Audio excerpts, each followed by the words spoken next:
In this video lesson, we'll continue to explore the new industrial age, and we'll start by looking at the development of the railroads. The growth of railroads influenced the industries and businesses in which Americans worked. The iron, coal, steel, lumber, and glass industries all grew to keep up with the growth of railroads.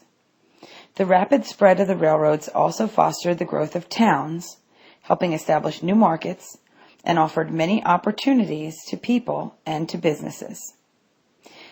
Cities like Chicago, Minneapolis, Denver, Seattle, Flagstaff, and Abilene all owed their existence to the railroads.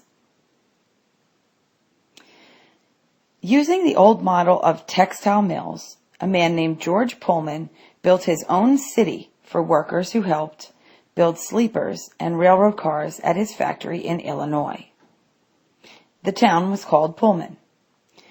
The town was considered luxurious compared with most of the workers having their own homes and having access to doctors, shops, and athletics. However, Pullman was very controlling and controlled every aspect of his workers' lives, which led to resentment and eventually to a violent labor strike in 1894 after their pay was cut, but not their rent. So Pullman, the town of Pullman, can be seen here in this picture.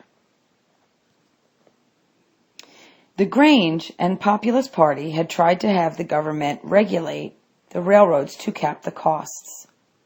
States tried to regulate the railroad companies, but since trains crossed state lines, the Supreme Court ruled that the states didn't have that right. Interstate commerce can only be regulated by the national government. So the national government is going to be spurred to create something called the Interstate Commerce Act to begin to try to regulate the railroads. So in response, the government passes the Interstate Commerce Act in 1887. It created a 5-member Interstate Commerce Commission called the ICC to regulate the railroads.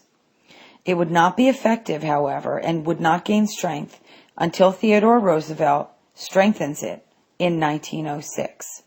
But the Commerce Act was an attempt to limit the railroads from charging prices that were too high, that were affecting the farmers who really needed the railroads to be able to ship crops, and businesses who wanted to move products from one place to the next. Corporate abuses, mismanagement, overbuilding, and competition pushed many railroads to the brink of bankruptcy.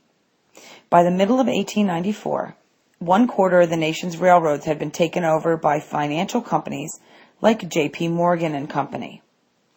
By 1900, 7 powerful companies controlled over 2/3 of the nation's railroads. Overspeculation and corruption in the railroad system and business will be a main cause of the Panic of 1893.